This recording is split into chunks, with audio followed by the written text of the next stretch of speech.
और चीन से तनाव के बीच अमेरिका से भारत बड़ा सैन्य ड्रोन डील करने जा रहा है। वहीं तुर्की भी अब पाकिस्तान और चीन की तर्ज पर भारत के खिलाफ प्रोपेगेंडा फैला रहा है। दूसरी ओर चीन अब भारत की रणनीति से असमंजस में। चीन और पाकिस्तान की हर चाल से जुड़ी 9 बड़ी खबरें देख लेते हैं टॉप 9 चीन पाक साजिश में।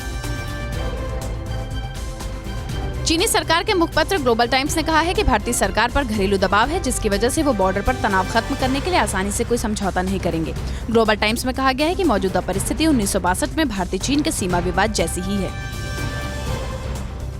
चीन की जासूसी को लेकर नया खुलासा हुआ है। प्रधानमंत्री नेता के अलावा चीन पीएमओ में काम करने वाले अधिकारी, स्टेट चीफ सेक्रेटरी, डीजीपी और आईएएस अफसरों की भी जासूसी करा रहा था। चीन की आईटी कंपनी झेनुआ डेटा ने भारत के 10,000 से ज्यादा लोगों की जासूसी की, जिसमें 370 बड़े पदों के अधिकारी भी हैं। भारत के रक्षा मंत्री राजनाथ सिंह के संसद में दिए बयान के बाद चीन घबरा गया है। उनको समझ नहीं आ रहा है कि वो अब किस कूटनीति के साथ आगे बढ़े। ग्लोबल टाइम्स ने लिखा है कि चीन शांति वार्ता जारी रखेगा, लेकिन साथ ही भारत से लगी सीमा पर युद्ध की तैयारी भी करेगा। साफ है कि चीन फिलहाल असमंजस में है। इंडो पैसिफिक रीजन में भारत और अमेरिका के बीच बड़ा सैन्य समझौता होने वाला है। दोनों देशों के बीच नवंबर से पहले बेका पर डील साइन हो सकती है। अमेरिका से जल्द ही भारत को 2 जासूसी ड्रोन मिल सकते हैं, जो हिंद महासागर में चीन और पाकिस्तान पर नजर रखेंगे। साथ ही 30 हथियारबंद ड्रोन खरीदने पर डील हो सकती है। चीन से तनाव के बीच भारत और अमेरिका साइबर सिक्योरिटी को लेकर अहम साझेदारी करने वाले हैं। 5G टेलीकम्युनिकेशन के इंफ्रास्ट्रक्चर के मद्देनजर भारत और अमेरिका के बीच रणनीतिक साझेदारी होने वाली है। इस समझौते का मकसद चीन के साइबर अटैक को रोकना भी है।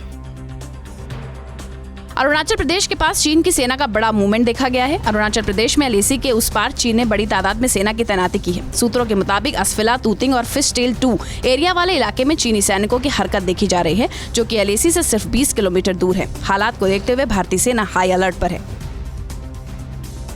इस बीच संसद में राजनाथ सिंह के बयान को लेकर राहुल गांधी ने देश को गुमराह करने वाला बताया। चीन पर बयान के दौरान विपक्ष ने चर्चा की मांग करते हुए सदन से वॉकआउट कर दिया। कांग्रेस ने पूछा कि मोदी जी आप कब चीन के खिलाफ खड़े होंगे? चीन से हमारे देश की जमीन कब वापस लेंगे?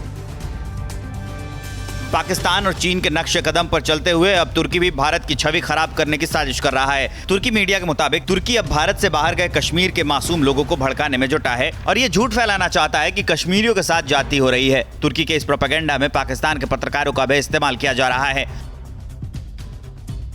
पाकिस्तान की एक और साजिश का भारत ने मुंहतोड़ जवाब दिया है। रूस में मंगलवार को एससीओ की बैठक में पाकिस्तान ने उस विवादित नक्शे को बैकड्रॉप में लगा दिया, जिसमें लद्दाख, जम्मू कश्मीर के सियाचिन और गुजरात के जूनागढ़ को पाकिस्तानी नक्शे में दिखाया गया है। इसके बाद एनएसए अजीत डोभाल ने मीटिंग का बहिष्कार कर दिया।